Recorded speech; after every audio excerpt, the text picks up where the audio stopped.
Selamat datang di TechCetera Indonesia, podcast yang jadi titik temu antara teknologi, inovasi, dan kehidupan sehari-hari kita.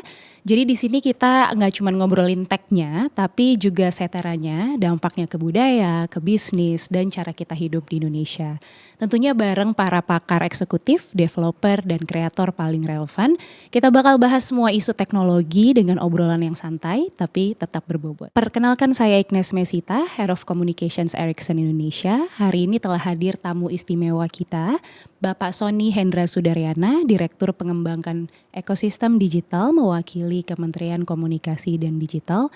Merupakan suatu kehormatan besar bagi kami karena Bapak Sony telah bersedia meluangkan waktunya untuk hadir dan berbincang bersama kami dalam podcast ini. Makasih, aku yang ini senang banget diundang untuk ngobrol.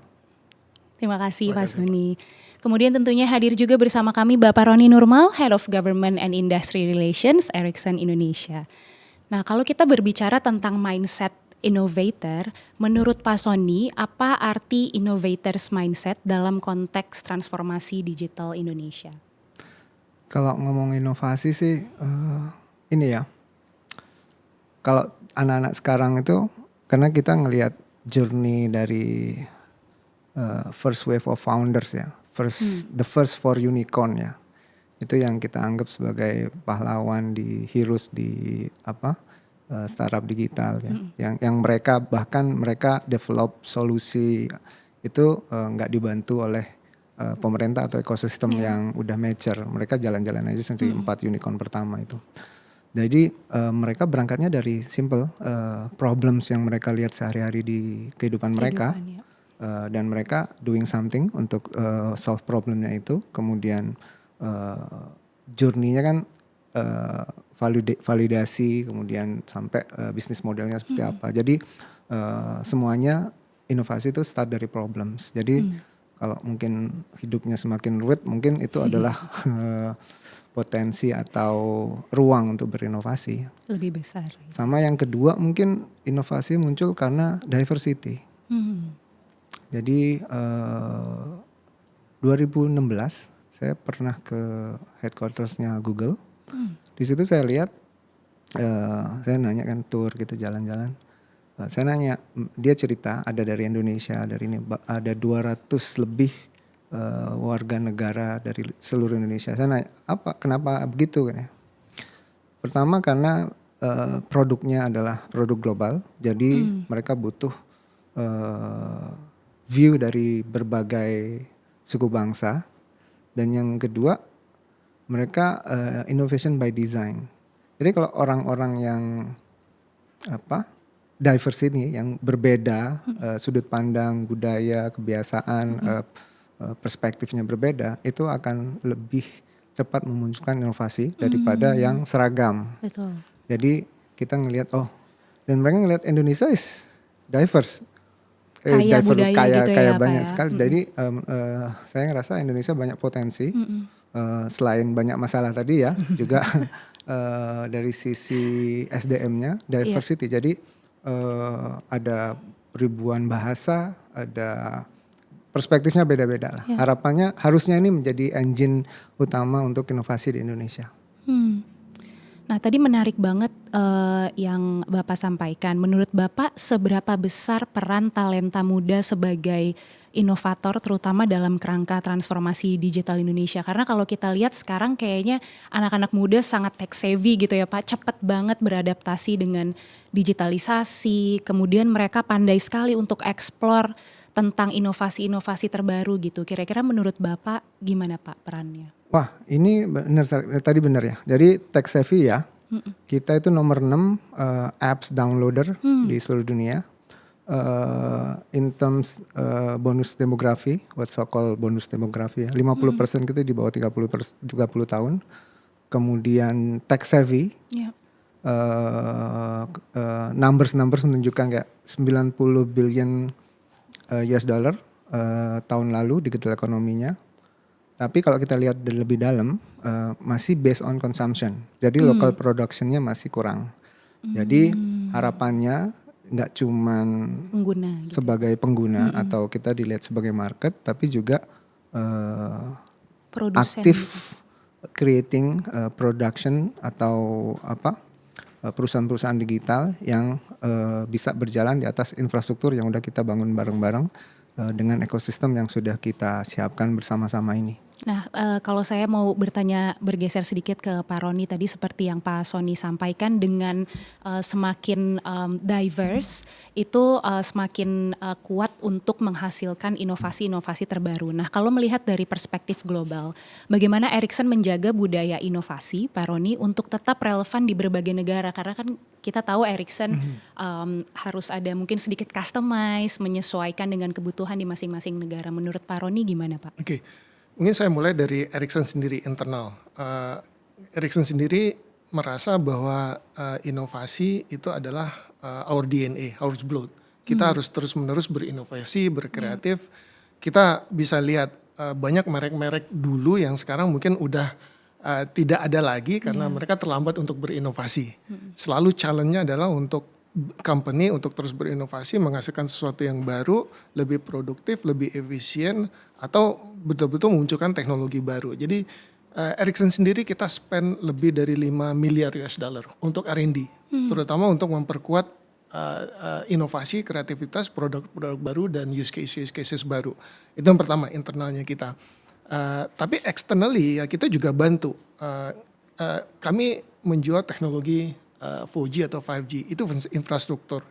Tapi sebenarnya infrastruktur itu tidak akan menjadi apa-apa kalau tidak ada inovasi use case atau aplikasi atau service di atasnya. Kami bantu kemudian globally user, consumer atau startup untuk bangun aplikasi-aplikasi itu. Karena dengan aplikasi itu terbangun, use cases itu muncul, pengalaman-pengalaman baru bisa dihasilkan, itu akan mendorong pertumbuhan dari teknologi sebagai enabler itu tadi. Nah, kita lihat sekarang AI buzzword baru, semua orang ngomong AI. Sebenarnya sekali lagi kami melihat 5G dan AI itu adalah enabler untuk menghasilkan capability baru, use case baru, sekali lagi produktivitas yang lebih tinggi, efisiensi, automation dan lain-lain. Nah, challenge-nya adalah gimana menghasilkan inovasi itu dengan enabler yang kita bangun ini. Kami membantu misalkan dalam contoh ini di Indonesia kita bikin 5G Innovation Lab. Kami adakan hackathon ini Pak, terus terang salah satu tujuannya adalah supaya inovasi ini terbangun. Dan kita nggak lakukan cuma di Indonesia, di berbagai negara kita juga lakukan. Tujuannya supaya sekali lagi use cases itu terbentuk. Dan tadi saya setuju banget Pak, kita punya demografi yang menguntungkan, tapi kita juga punya challenge yang sangat unik. Nah, challenge yang unik ini bisa diselesaikan oleh kita sendiri. Possibility-nya ada, resources-nya ada, sebenarnya inovasi itu bisa dikembangkan. Tapi ya harus kerjasama dengan semua pihak, mungkin seperti itu Pak. Betul. Nah, kalau kita masuk ke peran teknologi dan ekosistem seperti yang Pak Roni sampaikan, menurut Pak Sony, bagaimana 5G serta AI menjadi enabler inovasi? Kebetulan mungkin dari Komdigi yang membuat kebijakan-kebijakan untuk teknologi ini, menurut Pak Sony seperti apa Pak? Sebenarnya kalau kita ngelihat evolution dari teknologi itu kalau kita tarik ke belakang ya, ini nuansanya mungkin mirip ya. Tapi pertama mungkin ketika tahun 70-an komputer ditemukan ya. Kemudian berikutnya itu udah berubah tuh, zero cost of computation. Jadi kalau dulu ribet pakai manual, sekarang tiba-tiba pakai komputer.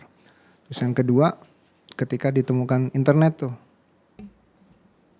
internet awal-awal 80-90-an, itu ngurangin zero cost of distribution. Jadi dulu kirim surat, sekarang kirim email. Itu kan ada yang culture yang berubah, shifting di culture, ada perubahan bisnis yang konvensional bisa kalau nggak berubah tadi nggak inovasi juga akan digantikan. Yang ketiga, ketika ditemukannya ini barengan nih, cloud, sosial media, smartphone.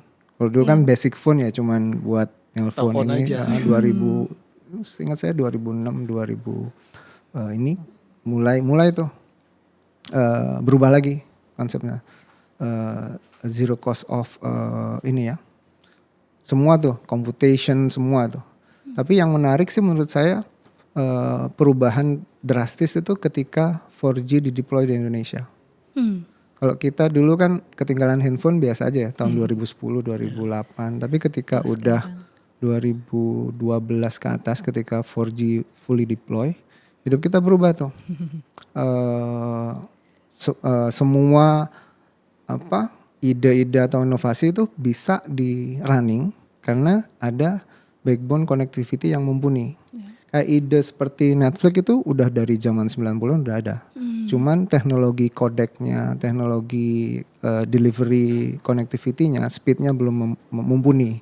Jadi inovasi juga butuh waktu dan teknologi yang tepat. Idenya mungkin udah dari dulu, distribusi streaming segala macam. Tapi saat itu nggak memungkinkan. Jadi after 4G langsung boom. Itu kita inovasinya muncul semua. Kalau teman-teman sekarang rubah deh HP-nya ke 3G, udah nggak jalan semua tuh. Mau nyari Gojek juga muter. Ya. Jadi itu yang ini. Yang ketiga ya, yang keempat ini ya, adanya AI nih 2022 kita mulai ya. Kemudian 5G. Jadi ini mungkin berubahnya zero cost of creativity ya. Jadi banyak orang yang khawatir film script yang bikin skrip naskah film, yang bikin lagu itu khawatir semua dengan ini kan. Sama mungkin yang journey tadi yang saya ceritakan. Tapi itu akan bikin lebih efisien, akan membuat inovasi-inovasi baru yang saya bilang tadi. Ketika 4G dideploy, kita berubahnya sangat masif. Apalagi nanti 5G kita merata, kemudian dibantu dengan AI. Saya nggak bisa bayangin ini kayak mungkin yang ada di film-film itu udah bakalan kejadian semua. Yang ini scientific itu bisa kita, atau ide-ide dulu yang udah ada tapi nggak bisa dideploy karena keterbatasan teknologi, keterbatasan jaringan, itu bisa dicoba lagi di masa-masa ini. Jadi ini sangat menyenangkan, sangat saya sangat optimis ya buat anak-anak muda di Indonesia. Ekosistemnya udah kebentuk, connectivity-nya udah ada, tools-nya udah dibantu dengan AI. Harusnya inovasi itu bisa muncul lebih cepat dibandingkan dengan tadi ya yang saya cerita the first 4 unicorn itu kan ekosistemnya belum kebentuk. Tapi sekarang ekosistem baik dari teknologi, investment, network, akses itu udah dibantu. Apalagi kayak udah ada program-program seperti hackathon yang rutin diselenggarakan oleh Ericsson bekerja sama dengan seluruh ekosistem player. Ini adalah salah satu untuk harapannya bisa menjadi ruang untuk teman-teman inovator ini bisa tumbuh dan berkembang bersama. Kalau dari pemerintah kan ngelihatnya gini ya, perspektifnya kita ngelihat objektif salah satu yang tujuan utama bagaimana kita achieve target pertumbuhan ekonomi 8%. Kenapa 8%? Kita sekarang pendapatan per kapita sekitar 4.500 sampai 5.000 middle income. Kalau kita mau keluar dari ini jadi negara maju, kita harus threefold, harus 15.000, 3 kali lipat pendapatan per kapitanya. Itu hanya bisa tercapai target kita 2035. Kalau pertumbuhan ekonominya 8%. Kenapa 2035? Karena bonus demografi yang kita so-called kita bonus demografi ini bisa kita nikmatin sampai 2035. Setelah itu aging population. Kesempatannya hanya sekali. Kenapa di balik itu ya, kenapa Pak Presiden sangat optimis 8%? Karena kesempatan kita untuk keluar dari middle income trap ya saat ini momennya. Jadi harus dimaksimalkan. Sebenarnya 15 tahun, 2020 mulainya. Kita tinggal 10 tahun lagi nih. Sisa 10 tahun ya. Gimana caranya dengan digitalisasi ini kita bisa mencapai target itu. Dan kenapa sekarang itu kita ngelihat ya puncak demografi, usia produktif ya sekarang ini. Kalau udah turun kan udah nggak bisa maksimal mesinnya adalah anak-anak muda dan usia produktif ini. Nah untuk bisa mencapai itu salah satu engine utamanya adalah ekonomi digital. Karena digitalisasi kalau kita ngelihat di negara-negara yang udah maju, yang udah sukses, kayak di dua mungkin kita ambil contoh, India dan China. Mereka dengan digitalisasi bisa menurunkan I-core-nya. I-core itu incremental cost output ratio. Jadi ada research dari Prasasti itu, Gojek itu I-core-nya 2,3. Semakin rendah semakin bagus. Yeah. Indonesia rata-rata 6,3 atau 6,4. Industri yang konvensional. Kalau digital itu 4,3. Oke. Jadi harapannya dari 6 itu bisa kita turunin sehingga lebih efisien. Setiap sen yang dikeluarkan bisa menyumbang lebih banyak lagi pertumbuhan ekonomi. Jadi investment yang dibakar itu efisien, sehingga target untuk pertumbuhan ekonomi 8% itu bisa tercapai dengan kontribusi dari digitalisasi ini. Jadi untuk bisa jadi digitalisasi ini butuh ide-ide, solusi-solusi inovasi dari teman-teman anak-anak muda yang jadi engine yang saya bilang ya bonus demografi tadi, sehingga bisa target-target itu bisa tercapai. Tugas kita yang di sini hadir hari ini adalah menyiapkan ekosistemnya, termasuk menyiapkan program-programnya, platformnya, gitu ya, semua yang karena ini interdependence ya. Komdigi atau pemerintah nggak bisa melakukan ini sendiri. Butuh bantuan dari teman-teman Ericsson, butuh bantuan dari teman-teman operator telco, big tech company yang udah gede, yang dari Indonesia ataupun dari luar, untuk kontribusi give back ke nation ini, apa yang bisa diberikan untuk sama-sama mendukung tadi mimpi besar Bapak Presiden, pertumbuhan ekonomi 8%. Itu bukan mimpi besar Pak Presiden sendiri, tapi sebenarnya mimpi besar dari bangsa Indonesia untuk keluar dari middle income trap. Nah sekarang yang tadi Bapak sampaikan juga, kita semua tahu sekarang memang industri startup, e-commerce, fintech lagi agak menurun gitu ya Pak ya. Mungkin menurun jauh sekali dari tahun sekitar 2016 gitu ya Pak. Nah menurut Pak Sony, apa yang bisa kami lakukan supaya industri itu bisa berkelanjutan? Kemudian mungkin ada tips seharusnya seperti apa atau bagaimana gitu Pak? Mungkin kalau kita melihat di luar gitu, seperti Amazon mungkin yang mereka build-nya itu untuk mencapai sukses sekitar 10 tahun. Di sini memang spike-nya kan agak cepat gitu ya Pak waktu ada startup ini. Nah kira-kira apa yang bisa kita pelajari dari situ dan yang perlu mungkin kita bisa improve gitu Pak Sony? Iya, seperti yang saya bilang tadi. Optimisme terhadap ekosistem digital Indonesia itu muncul ketika awal-awal itu tadi. Unicorn di Indonesia, kemudian wah solusi gede, tiba-tiba jadi ini. Jadi trust itu muncul tiba-tiba. Tiba-tiba ekosistem dibanjiri dengan banyak capital untuk investment. Namun ini yang kita miss, tidak dibarengi dengan quality dan kaliber dari founders. Jadi dulu 2022 itu investment itu sampai 11,8 billion US dollars. Tahun lalu cuma 760 juta. Jadi nggak sampai 10%-nya sekarang. Jadi emang declining jauh banget. Dan kita ngelihat problemsnya adalah di ekosistem. Ini salah, bukan ini ya. Problemsnya kita nggak siap dengan capital yang sangat banyak itu. Jadi ada 3 isu utama yang kita lihat terkait ini. Pertama, kegagalan dari startup ini adalah founder issues. Entah itu misguided atau di good corporate governance-nya. Jadi nggak cuman ini pinter inovasi Pak, tapi how to manage orang. Karena dia akan skill set sebagai manajernya belum dilatih. Mungkin dia baru lulus kuliah atau apa, jadi belum pernah kerja di big corporate.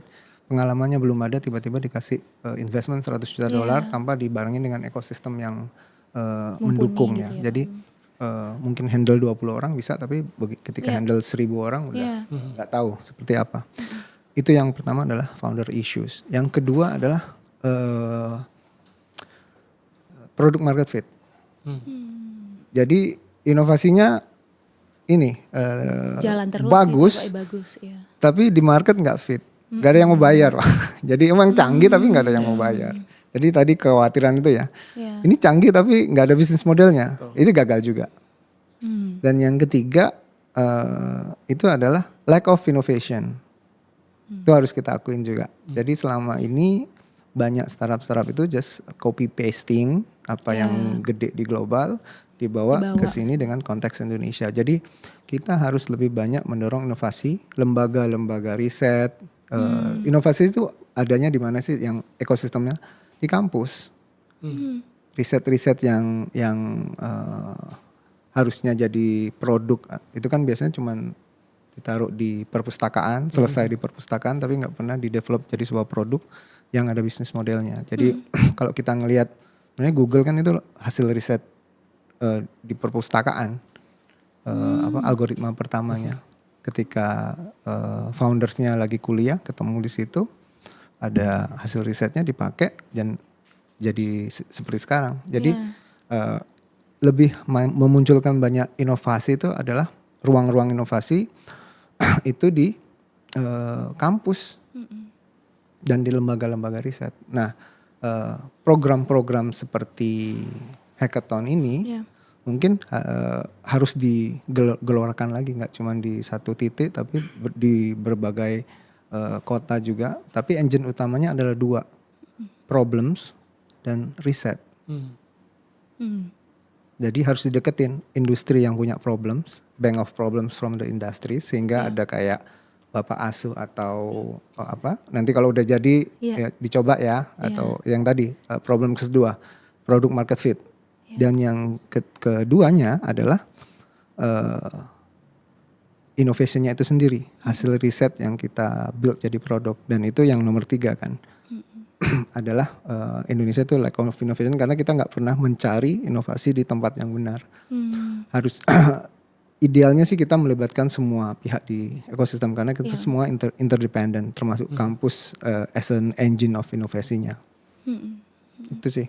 Iya, itu menarik banget sih. Mungkin tadi balik yang saya tanyakan ke Pak Roni juga, mungkin dari Ericsson kita juga banyak bekerja sama dengan ekosistem digital ya Pak Roni ya, dengan akademia gitu ya. Mungkin Pak Roni bisa ceritakan juga dari pengalaman hackathon yang tahun lalu. Saya ketemu terakhir mereka sudah mengerjakan untuk pabrik semen di Gresik gitu ya Pak Roni. Nah mungkin Pak Roni bisa ceritakan nanti harapannya dari tahun lalu ke tahun ini juga supaya nanti pemenang itu tidak stop di prototype gitu ya Pak. Kita bisa pertemukan mungkin dengan industri atau untuk monetize hasilnya gitu ya Pak ya. Ya, sebenarnya kita mencoba menjawab tadi yang tantangan yang Pak Sony udah sampaikan. Jadi saya setuju sekali kita harus dekatkan problem statementnya dengan solusinya dari application developer, calon-calon unicorn baru ini, anak-anak muda yang punya inovasi, kreativitas yang sangat tinggi, hack the future-nya itu kan ya. Tapi kita nggak bisa berhenti di sana. Kadang-kadang challenge-nya adalah business case dan business model untuk implementasi solusi baru itu gitu loh. Company biasanya mereka selalu berpikirnya adalah return-nya berapa nih, business case-nya kalau saya invest ini seberapa cepat baliknya. Dengan dihitung dari produktivitas kah, efisiensi kah, dan lain-lain. Nah ini yang saya setuju dengan Pak Sony, perlu dibikin program-program like house kali ya. Jadi company itu mau invest dengan tujuan memanfaatkan inovasi ini untuk strategic decision dan strategic objektifnya mereka. Mungkin tidak memberikan return dalam waktu 3, 4, 5 tahun, tapi jangka panjangnya itu potensinya sangat besar. Balik lagi pertanyaan Ignas tadi, memang itu challenge yang kami alami waktu hackathon yang pertama Pak. Pemenangnya kami berusaha untuk kami nurture untuk menjadi prototype, kemudian hasilnya bisa diadopt oleh industri. Bisa dibilang kami mengharapkan hackathon kedua ini memberikan hasil yang lebih baik. Kami dapat sponsor dari Qualcomm, kami punya plan benar-benar kami akan bantu bimbing mereka dengan mentoring dari Komdigi juga supaya hasilnya ini benar-benar menjadi prototype yang mereka bisa coba pasarkan ke pelaku industri.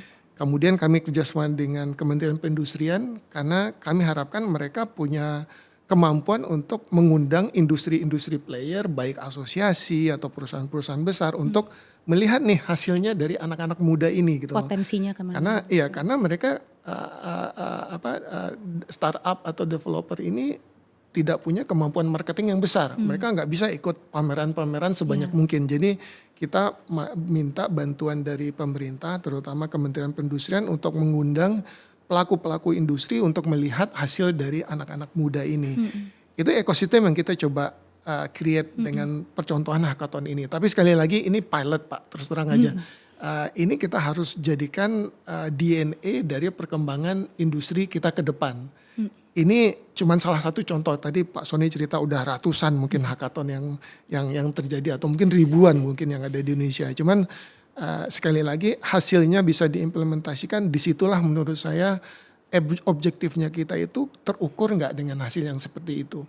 Kita nggak boleh cuma berhenti di hackathon, pemenang selesai. Kita harus melihat betul-betul implementasinya bisa diadopt oleh industri dan industri itu mendapatkan manfaat dari situ. Kemudian industri ini juga berkembang, dia bisa membantu untuk memasarkan solusi ini ke industri-industri yang lain atau pelaku-pelaku industri yang sama tapi dengan perusahaan dengan mungkin skala yang lebih kecil atau menengah dan lain-lain. Menurut saya seperti itu sih. Jadi this is a journey Pak, journey yang kita lakukan bersama-sama. Harapannya besar, tujuannya tadi ekonomi digital dan kita juga Ericsson setuju sekali ekonomi digital akan menopang pertumbuhan ekonomi yang 8% dan itu potensinya sangat besar. Kita lihat seluruh dunia mereka udah memanfaatkan 5G AI sebagai enabler untuk itu. Tadi contohnya saya setuju Pak, China, US, India, mereka betul-betul udah menunjukkan, bahkan ada yang bilang benar-benar memaksa bahwa teknologi ini harus dipakai karena mereka tahu potensinya sangat besar. Harapannya adalah dengan mereka mengadopt teknologi ini, inovasi itu akan muncul. Tapi kita kan lebih membebaskan, kita dalam hal ini regulasi sudah ada, dipermudah dan lain-lain. Sekarang tergantung bagaimana seluruh ekosistemnya itu bergerak untuk memanfaatkan ini. Menurut saya seperti itu Pak. Tapi underlyingnya adalah teknologi sebagai enabler itu juga harus kuat. 5G, connectivity, AI, dan saya yakin pemerintah juga punya AI roadmap dan investasi yang besar untuk itu. Demikian juga untuk connectivity ditopang oleh telco seperti operator-operator. Harapannya ini akan menjadi enabler yang besar untuk seluruh Indonesia. Mungkin saya coba highlight juga, tadi Pak Sony bilang ini harus bukan cuma di Jakarta, bukan cuma Surabaya, Medan, tapi juga seluruh Indonesia. Artinya juga ekosistemnya harus dikembangkan seluruh Indonesia sehingga inovasi itu muncul dari mana saja. Mungkin begitu. Pertanyaan terakhir ini sebenarnya kita pengen ngobrol sampai 3 jam sih Pak, tapi nanti Pak Sony kita tahan kelamaan di sini. Pertanyaan terakhir untuk Pak Sony dan Pak Roni. Anak-anak muda sekarang itu memang yang saya tadi bilang sangat tech savvy gitu, tapi mungkin daya juangnya mungkin tidak seperti generasi sebelumnya gitu. Jadi apa 3 karakter utama yang harus dimiliki sebagai seorang innovator? Mungkin rata-rata sekarang generasi muda ya kebanyakan. Mungkin bisa dimulai dari Pak Sony. Kalau saya ngelihat saya ngelihat berbagai jenis founders ya. Tapi satu itu yang menurut saya ada beberapa sih ya. Cuman menurut saya yang paling penting adalah grit, ngeyel. Bahasa Indonesia, ngeyel. Karena ngeyel itu energi ya. Mungkin nggak ada orang yang percaya sama dia. Tapi ngeyelnya harus pakai logic ya. Jadi di backup sama konsep yang logic. Jadi yang saya ngelihat yang berhasil itu salah satunya ngeyel. Itu mungkin relate dengan yang tadi ya, gampang menyerah atau apa. Tapi kalau dia emang basicnya dia percaya dengan solusinya atau percaya dengan inovasinya, dia akan ngeyel. Kekeh gitu ya Pak ya, sama ya. Kekeh perseverance gitu ya mungkin ya. Itu yang basic. Yang kedua mungkin salah satu success factor untuk founder atau itu adalah networking. Networknya. Semakin banyak dia teman atau circle-nya semakin luas, survival rate-nya semakin tinggi. Jadi ada teman saya tuh riset tentang itu. Salah satunya ya ini networking. Jadi semakin banyak. Jadi dia tahu ini explanation-nya ya. Jadi tahu ketika dia temannya banyak, dia tahu harus minta bantuan ketika punya problem ke siapa. Yang ketiga mungkin culture. di Indonesia entrepreneurs culture is okay to fail itu masih belum ya. Jadi perlu banyak PR yang harus diselesaikan di masalah culture ini, termasuk ekosistem, mulai dari ekosistem kampus, keluarga, ataupun di masyarakat sendiri secara umum. Jadi is okay to fail. Mental harus baja gitu ya Mbak ya. Jadi opsi pertama mungkin kayak untuk memilih antara jadi pegawai atau jadi PNS kerja BUMN, atau opsi untuk jadi entrepreneurs. Itu aja di keluarga kita masih banyak yang nggak open terhadap itu. Jadi culture itu penting, networking sama perseverance tadi, grit-nya. Iya, menarik banget. Langsung saya tanamkan 3 poin itu harus saya ingat Pak. Kalau menurut Pak Roni gimana Pak? Saya tadi udah nyiapin cuman udah keduluan. Oh iya ya, tadi harusnya pagi-pagi Pak. Dicontek Pak Sony. Saya mirip sebenarnya. Saya tadi mau bilang sebenarnya jangan takut salah, tapi jangan mau kalah. Nah itu lebih tepat tuh, lebih berpantun. Setuju. Jadi budaya untuk bikin kesalahan, menerima kesalahan, tapi kemudian bangkit lagi untuk menghasilkan yang lebih baik. Jangan langsung putus asa. Sebenarnya mirip sekali. Gitu. Tapi yang saya juga pengen highlight adalah kita tuh nggak kalah loh dengan negara-negara lain, dengan anak-anak muda dari seluruh dunia gitu. Jadi dan potensi kita itu sangat besar. Jadi jangan mau kalah gitu. Dan saya yakin anak-anak muda kita itu kalau diberi kesempatan, diberi opportunity ya, kesempatan, intinya mereka akan mau menunjukkan gitu. Jadi ya sebenarnya sudah ada, cuman harus terus dikembangkan. Jangan mau kalah, jangan mau kalah sehingga kesempatan itu akan bisa diraih gitu loh. Banyak potensi yang kemudian takutnya hilang karena mindset ini kurang ada di mereka, perseverance sekali lagi. Tapi juga yang mungkin saya tambahkan adalah profesionalisme ya. Tadi sebenarnya Pak Sony udah bilang good governance itu juga penting. Walaupun jangan sampai bikin kesalahan tapi kemudian investor tidak jadi mau masuk, kan takutnya seperti itu. Tapi kita juga harus perhatikan bahwa dalam bisnis itu perlu profesionalisme. Inovasi penting tapi profesionalisme juga penting dalam hal financial, dari sisi good governance, dari sisi stakeholder shareholder relationship itu juga harus dijaga ya, karena supaya kepercayaan itu tetap ada kan. Kita takutnya kepercayaan itu cuma sekali lewat, abis itu udah nggak ada lagi. Kesempatan kita jadinya berkurang karena gimana pun ekosistem ini butuh investor. Betul. Untuk bisa menghasilkan inovasi-inovasi itu butuh capital, butuh investment. Nah, kita mengharapkan dari sana, dan pemerintah mungkin nggak akan bisa melakukan itu sendiri ya Pak ya. Harus ada pihak swasta juga yang membantu investasi. Jadi profesionalisme juga sangat penting. Setuju banget. Oke, sekali lagi terima kasih Pak Sony, Pak Roni untuk waktunya. Diskusinya sangat inspiratif sekali. Semoga insight ini dapat menjadi inspirasi dan berguna bagi para pendengar kami. Dan saya juga mengundang untuk para inovator di luar sana yang mau join Hackathon 2025, nanti bisa visit linknya yang ada di screen. Terima kasih Pak Sony, Pak Roni. Terima kasih Pak Sony.